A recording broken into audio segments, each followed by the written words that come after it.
우리가 지난주 수요 예배부터 사도행전을 중심으로 예수님의 발자취를 따라갔던 사도들의 발자취를 살펴보고 있습니다. 과연 2000년 전 예수님의 십자가 사건 이후에 주님의 부활과 또한 승천 이후에 그 모든 현장을 다 보았던 사도들이 이제 자신들의 전 생애를 바쳐서 주님이 가신 그 거룩한 길을 따라가게 됩니다. 우리가 그 말씀들을 이 사도행전을 통해서 함께 살펴보고 우리들도 사도들처럼 그 길을 함께 가는 그 주님의 길, 거룩한 길을 따라가는 그 발자취를 더듬어가는 저와 여러분이 될 수 있기를 바랍니다. 오늘 두 번째 시간인데요. 오늘 두 번째 장소는 사도행전 3장에 나오는 우리가 너무나 잘 아는 성전 미문입니다. 과연 2000년 전 예루살렘 성전 미문에서는 어떤 일이 있었는가? 우리가 지난주에 마가의 다락방을 살펴보았죠. 마가의 다락방에 모였던 120명의 성도들이 함께 기도하는 가운데 성령님이 그곳에 임하게 됩니다.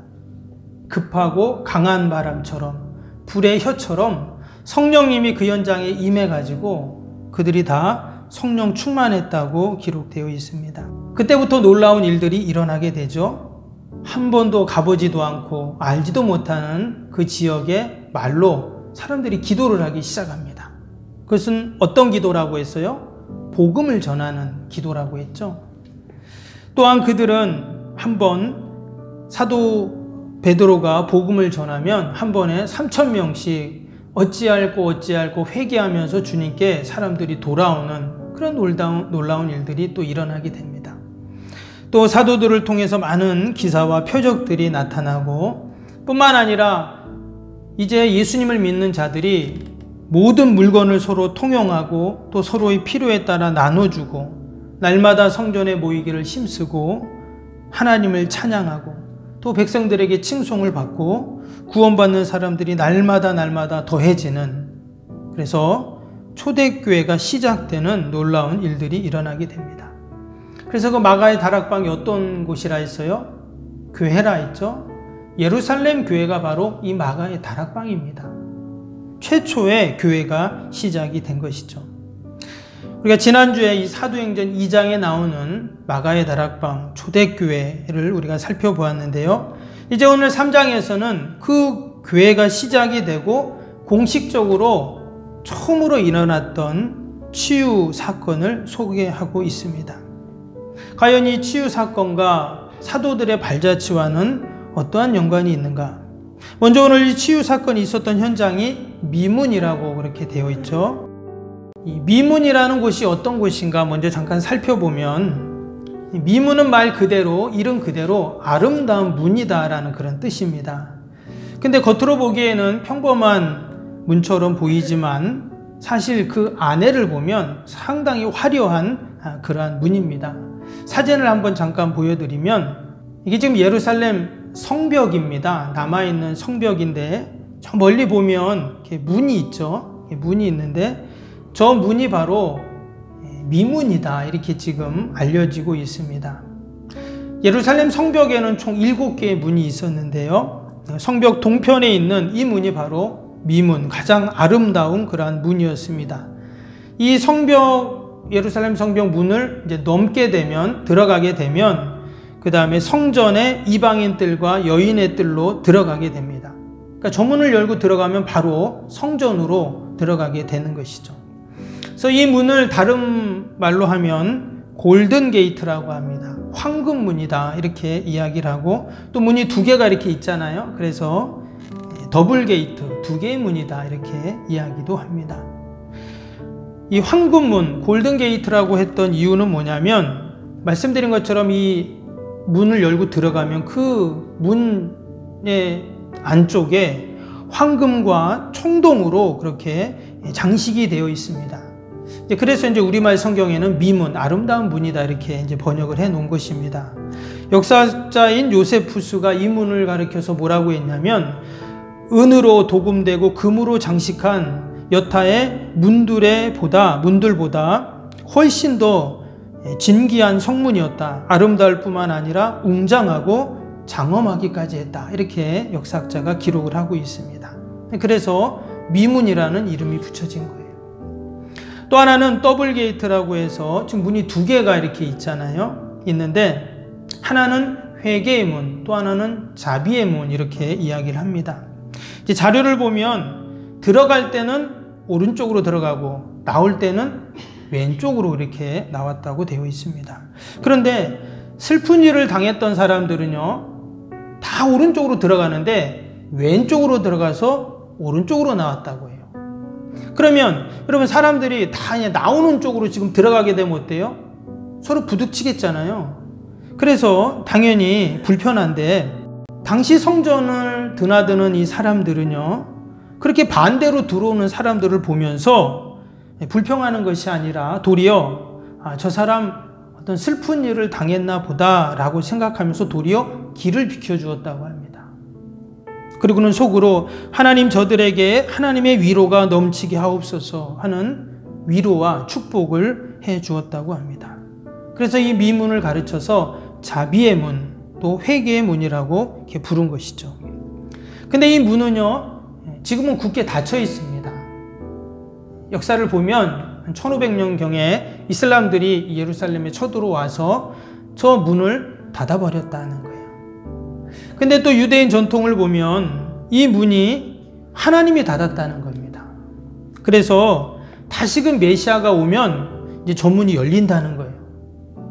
그래서 유대교인들 또 이슬람 교도들은 이 문 앞에 바로 하나님이 세상을 심판하는 사건이 이 미문 앞에서 일어난다, 이렇게 그들은 믿고, 또 그 문 옆에 보면 저희가 이제 공동묘지입니다. 그래서 이 성벽 밑에가 이제 관들이 쫙 있는데 왜 거기를 무덤으로 또 관을 갖다 놨냐면, 이제 주님이 오시면, 다시 메시아가 오시면 가장 먼저 부활해야 되니까 거기다가 관을 갖다 놓고 묘지로 삼았다고 그렇게 이야기를 합니다. 이처럼 아름답고 은혜가 넘치고 또 신앙적으로 종교적으로 아주 의미가 있는 이 미문에 오늘 3장에 보면 누가 앉아 있습니까? 나면서부터 걷지 못한 자가 지금 그곳에 앉아서 구걸을 하고 있습니다. 오늘 2절 말씀 다시 한번 보면, 나면서 못 걷게 된 이를 사람들이 메고 오니 이는 성전에 들어가는 사람들에게 구걸하기 위하여 날마다 미문이라는 성전문에 두는 자라. 이 아름다운 문 앞에 지금 안진뱅이가 앉아서, 나면서부터 걷지 못하는 자가 앉아서 동냥을 지금 하고 있다는 것입니다. 당연히 이 사람은 걸을 수 없으니까 생산적인 일을 할 수가 없겠죠. 그래서 이 사람이 할 수 있는 일이라는 것은 지나가는 사람들에게 한 푼 줍쇼, 이것을 하는 거예요. 이 사람이 지금 이곳까지 어떻게 왔냐면 2절에 뭐라고 했냐면 사람들이 메고 오니, 이렇게 지금 되어 있어요. 당연히 걷지 못하니까 혼자 못 오겠죠. 누군가가 그를 여기다 데려다 준 겁니다. 그런 자비와 위로를 베풀어 준 거죠. 참 고마운 사람들입니다. 성경에 누군지 나오지 않지만 아무튼 이 너무나도 불쌍한 사람을 미문까지 데리고 와서 동냥할 수 있는, 구걸할 수 있는 그러한 자비를 베풀어 준 거죠. 그런데 사람들은 사실 이 미문과 이 나면서부터 걷지 못하는 구걸하는 이 사람들과 이 사람과는 어울리지 않다고 생각했어요. 너무나 아름다운 그 성전문 앞에 이런 거지가 앉아서 동냥을 하니까 당연히 사람들의 마음이 편치 않았던 것이죠. 그럼에도 불구하고 그는 이러한 사람들의 위로와 자비를 받으면서 그 앞에서 지나가는 사람들에게 돈을 그렇게 달라고 하면서 그는 살아가고 있었습니다. 사실 이 사람에게 필요한 것은 뭐 돈도 필요하겠지만 나면서부터 걷지 못했기 때문에 아마 이 사람은 수많은 걷는 사람들을 보면서 나도 한번 좀 걸어봤으면 하는 그런 마음을 가졌을 것입니다. 그리고 조금 더 나은 소망이 있다면 나도 걸어서 저 성전문 안으로 좀 들어갔으면 하는 그런 바람이 분명히 있었을 거예요. 그러나 자기의 힘으로는 그 성전문 앞까지만 올 수가 있었던 것이죠. 그것도 누군가의 도움에 의해서. 우리가 이 모습을 보면서 여러분, 우리 주위에 우리 성전까지 데려와야 할 영적인 나면서부터 걷지 못한 자들이 얼마나 많은가 하는 생각을 해봅니다. 그게 우리의 가족일 수도 있고요, 친구일 수도 있고, 이웃일 수도 있죠. 오늘도 제가 교회에 있다가 이렇게 이제 사택에 이렇게 가는데 어르신들이 왔다 갔다 하세요. 저기 그 쉼터에도 가시고, 또 요즘에 또 밭에서 하신다고 또 왔다 갔다 하십니다. 그래서 이렇게 뵈면서 인사도 하고, 교회에서 한번 뵙죠. 사실 요즘에 이렇게 말하기도 조금 쉽진 않은데, 코로나 때문에. 그래도 이렇게 인사를 합니다. 그래서 그 어르신들이 정말 다 교회에 나오셔서 함께 예배드리면 얼마나 좋을까. 그렇게 뒷모습을 보면서 기도를 합니다. 우리의 주위에 이처럼 나면서부터 걷지 못하는, 그래서 누군가의 도움이 아니면, 나의 도움이 아니면 성전에 오지 못하는 수많은 사람들이 있다라는 것입니다. 근데 오늘 말씀해 보니까요, 이처럼 너무나도 불쌍한 나면서부터 걷지 못하는 구걸하는 이 사람을 오늘 베드로와 요한이 주의 깊게 봤다라고 성경에 나옵니다. 그 말씀이 4절인데요. 4절 보시면 베드로가 요한과 더불어 주목하여 이르되 우리를 보라 하니 있습니다. 여기서 지금 주목하다라는 이 단어는요, 아테나사스라는 그런 헬라어로 되어 있습니다. 뜻이 뭐냐면 깊은 관심을 가지고 애정이 담긴 행동이라는 뜻입니다. 지금 베드로와 요한이 주목해서 누구를 본 거예요?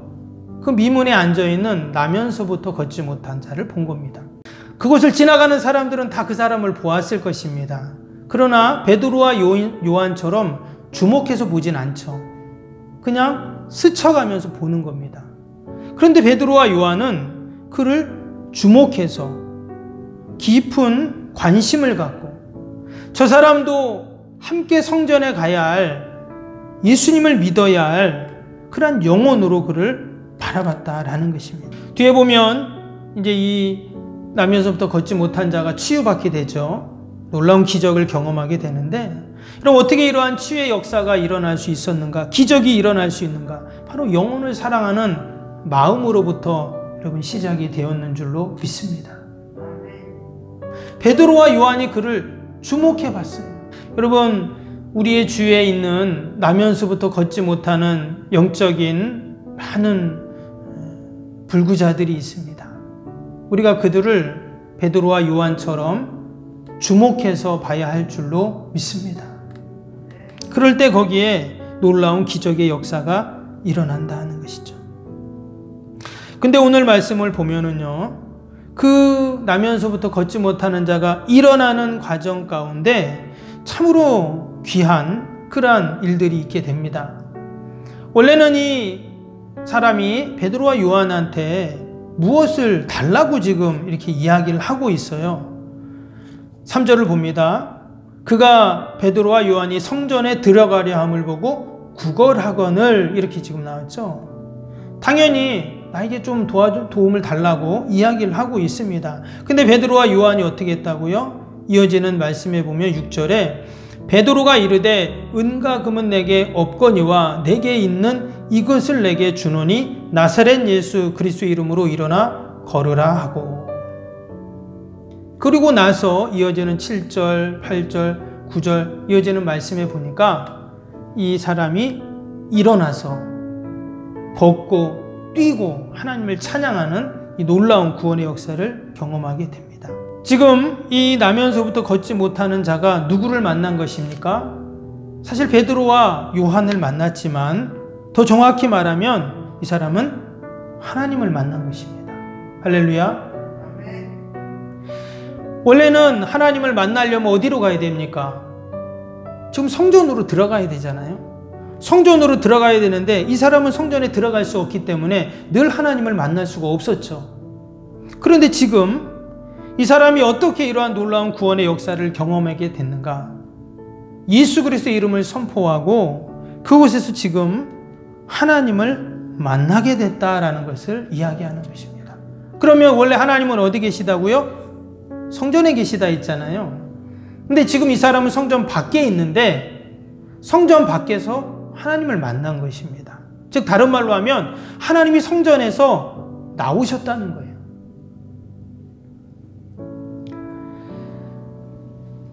여러분, 하나님께서 성전에서 나오신 이 놀라운 사건은 바로 하늘보좌를 계신 예수님께서 하늘보좌를 버리시고 이 땅에 성육신하신 사건을 의미하는 것입니다. 겉으로 보기에는 베드로가 고친 것 같고 그렇게 보이지만 예수님이 그를 고쳐주신 것이죠. 하나님이 그를 고쳐주신 것입니다. 마치 우리가 배가 아파서 약국에 가면 약사가 우리에게 약을 주잖아요. 그럼 약사가 고친 겁니까? 약을 먹고 내가 난 겁니까? 약을 먹고 내가 난 것이잖아요. 약사는 그냥 약을 준 것밖에 없습니다. 처방해 준 것밖에 없죠. 이전에 미문까지 얻고 온 사람들 너무나 고마운 사람들입니다. 또 아무리 미문이 금과 청동으로 화려한 장식을 했어도 지금 이 사람한테는 그 미문은 아름다운 문이 아닙니다. 여전히 절망의 현장이고 걸을 수 없는 좌절의 현장이고 낙담의 현장일 수밖에 없다는 것이죠. 그 사람은 미문을 거쳐서 성전에 들어가야 하는 사람이에요. 그런데 하나님께서 불쌍히 여기시고 긍휼히 베풀어 주셔서 그 절망의 현장, 그 낙담할 수밖에 없는 그 현장에 예수 그리스도의 이름을 선포하는 순간 바로 주님이 그곳에 찾아오시고 그곳을 기적의 현장, 치유 현장, 은혜의 현장으로 바꾸어 주셨는 줄로 믿습니다. 할렐루야. 동일하게 우리의 삶의 현장 가운데 낙심할 수밖에 없고 절망할 수밖에 없고 야 이거 어떻게 하지? 라고 하는 그 현장에서 우리가 나사렛 예수의 이름을 선포하고 또 우리가 부를 때 주님이 그곳에 임재하시고 이런 놀라운 치유의 역사, 구원의 역사가 반드시 있을 줄로 믿습니다. 이제 사람들은 성전에만 하나님이 계신 줄 알았는데 이제 성전 밖에도 하나님이 계신 것을 알게 됩니다. 그래서 이후로 제자들은 어떻게 합니까? 가는 곳마다 예수의 이름을 선포하게 됩니다. 그랬더니 놀라운 구원의 역사들 또 하나님의 은혜의 역사들을 나타나게 된 것이죠. 그래서 우리도 늘 예수의 이름을 부르고 또한 외쳐야 할 줄로 믿습니다. 늘 우리의 삶의 현장 가운데 2000년 전 미문에서 있었던 그 역사가 여러분 날마다 일어날 줄로 믿습니다. 이 사람이 고침받고 나서 어떻게 했습니까? 이어지는 말씀에 보면 그는 집으로 달려가지 않았습니다. 또 자신을 고쳐준 베드로를 찾은 것도 아닙니다. 또 미문까지 자기를 데려다준 그 사람들을 찾아간 것도 아닙니다. 그것도 아니면 그동안 자신을 괄시하고 또 무시하고 했던 그 사람들을 찾아간 것도 아니에요. 그는 어디를 갑니까? 오늘 말씀 보니까 8절을 보시면 뛰어서서 걸으며 그들과 함께 성전으로 들어가면서 했어요. 어디로 갔다고요? 성전으로 그가 지금 뛰어 들어갔습니다. 그의 간절한 소망, 그것은 바로 성전으로 뛰어가고 싶은 마음이었어요. 이전까지는 걸을 수가 없으니 성전에 들어갈 수가 없죠. 근데 그가 걷고 나서 처음으로 한 일이 뭐냐? 성전으로 달려갔다라는 것입니다. 그곳에 가서 하나님을 찬양하고 기도하고 거룩한 경건의 모습으로 하나님 앞에 예배를 드리게 됩니다. 이것은 그가 그동안 가장 바랬던 소망이었다라는 것이죠. 동일하게 지금 주님 전으로 오지 못하는 영적인 많은 나면서부터 걷지 못한 자들이 있습니다. 말씀드린 것처럼 그분들은 우리의 가족일 수 있고 형제일 수 있고 이웃일 수 있어요. 친구일 수 있습니다.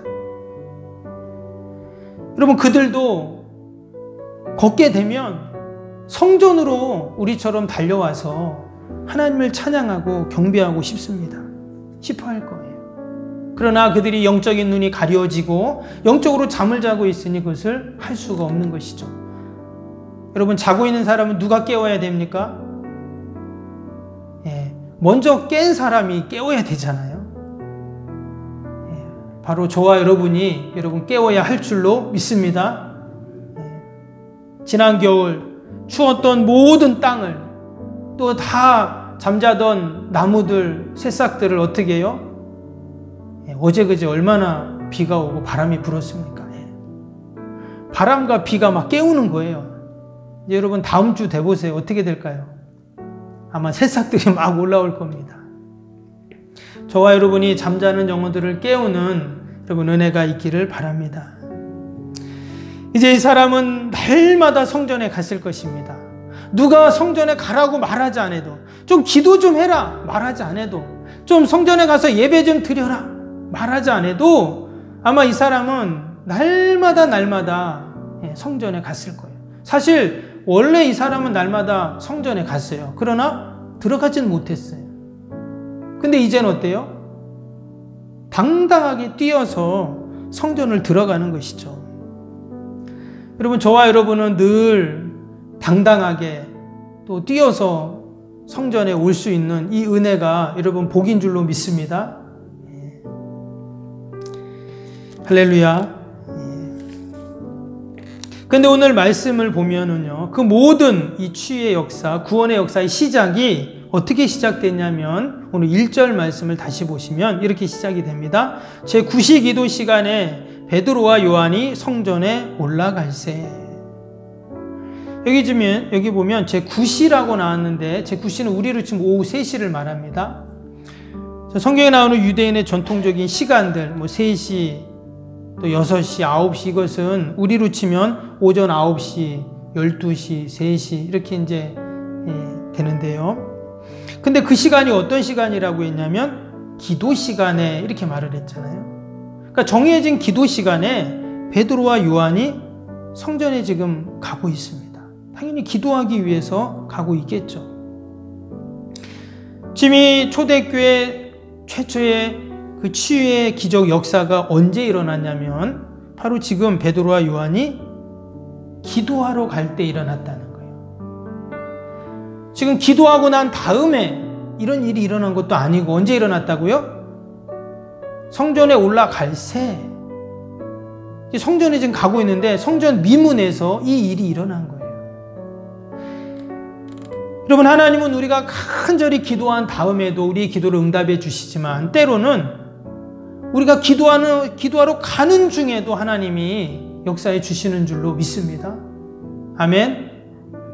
이 시간도 우리가 지금 성전에 왔는데 여러분, 내가 올 때 하나님이 벌써 때로는 응답해 주세요. 별로 안 믿으시는 것 같네요. 아멘. 예, 하나님이 기도하러 오는 것을 너무 기뻐하세요. 기도의 자리, 또 성전에 나오는 것을 하나님이 이처럼 기뻐하신다는 거예요. 이제 성전에 가서 기도해야 되는데, 기도하기 전에 벌써 다 응답해 주신 거잖아요. 만약에 베드로와 요한이 기도하러 가지 않았다면 어떻게 될까요? 당연히 이 장애를 만날 수 없었을 거고 치유의 기적도 또 경험하지 못했을 것입니다. 또한 오늘 9절에 보면 성전에 드나드는 모든 사람들이 이 하나님이 행하신 일을 보고 심히 놀랍고 또 놀랐다 이렇게 말씀합니다. 그렇죠. 맨날 앉아가지고 구걸하던 사람이 갑자기 막 뛰어가지고 막 찬양하고 하니까 얼마나 놀라겠어요. 근데 그 놀랐다는 말은 뭡니까? 하나님의 놀라운 기적을 놀란 것이죠. 하나님의 영광을 그들은 보게 된 것입니다. 이 모든 것이 언제 일어났어요? 기도 시간에 일어났다라는 것입니다. 우리가 날마다 하나님의 기적 같은 치유를 경험하는 방법이 뭔가? 그것은 바로 기도하는 것입니다. 데살로니가 전서 말씀처럼 쉬지 말고 기도하라 하셨어요. 왜 우리에게 쉬지 말고 기도하라고 하셨는가? 네가 쉬지 않고 기도하면 내가 쉬지 않고 역사하겠다는 거예요. 하나님 좀 쉬면서 기도해야죠. 쉬지 말라고 우리를 힘들게 하려고 하나님이 그 말씀을 한 게 아니라 너가 쉬지 않고 기도하면 나도 쉬지 않고 역사하겠다. 응답해 주겠다는 거예요. 그럼 우리가 어떻게 기도해야 될까요? 정말 쉬지도 않고 막 숨도 안 쉬고 밥도 안 먹고 일도 안 하고 기도합니까? 그럼 그 이단입니다. 그건. 우리의 삶을 통해 기도하라는 것이죠. 우리의 삶을 통해서 늘 하나님께 기도할 때 하나님은 늘 놀라운 구원의 역사를 이루어 주시는 줄로 믿습니다. 예수님은 늘 기도하셨습니다. 공생애를 시작하면서 광야로 나가 기도하셨고, 제자를 택하실 때도 먼저 기도하셨고, 분주한 사역 중에도 한적한 곳에 가서 기도하셨고, 수많은 사람들이 예수님을 왕으로 삼으려고 할 때도 따로 가서 기도하시고, 마지막 십자가에 달리실 때도 기도하시고, 마지막 남은 한숨까지도, 그 마지막 남은 기력까지도 다 기도를 향해서 위해서 사용을 하셨습니다. 우리가 지난 주일날 주기도문 말씀을 같이 보았죠. 말씀드렸던 것처럼 예수님이 이 땅에 오신 이유 너무나 많은데, 그 많은 이유 가운데 예수님이 이렇게 기도하라 우리에게 가르쳐 주셨어요. 바로 우리에게 기도를 가르쳐 주기 위해서 이 땅에 오셨다라는 것이죠. 예수님은 말로만 주기도문을 가르쳐 주신 것이 아니라 삶으로 그 기도를 우리에게 또 가르쳐 주셨습니다. 예수님 살아계실 동안 제자들은 그 기도의 맛을 몰랐습니다. 그래서 겟세마네 동산에서도 예수님이 나를 위해 좀 기도해 줘라 이럴 때 어떻게 했어요? 다 그들이 잤잖아요. 그런데 마가의 다락방에서 성령님이 임하고 나서 그들은 가장 중요한 것이 무엇인지를 알게 된 것이죠. 그게 바로 기도였다라는 것입니다. 그래서 사도들은 시간을 정해놓고 기도하기 시작한 것입니다. 원래 이것은 예수님이 하신 방법이죠. 누가복음 22장에 보면 예수님이 습관을 따라 기도하셨다는 말씀이 나오죠. 그래서 제자들도 그 주님이 가셨던 길을, 바로 기도의 길을 따라갔다는 것입니다. 우리도 주님이 가신 길, 또 사도들이 간 그 길, 저와 여러분도 그 기도의 길을 함께 따라가야 할 줄로 믿습니다. 하나님께서는 이 초대교회 첫 번째 치유 사건을 통해서 우리에게 너무나 귀한 메시지를 주십니다.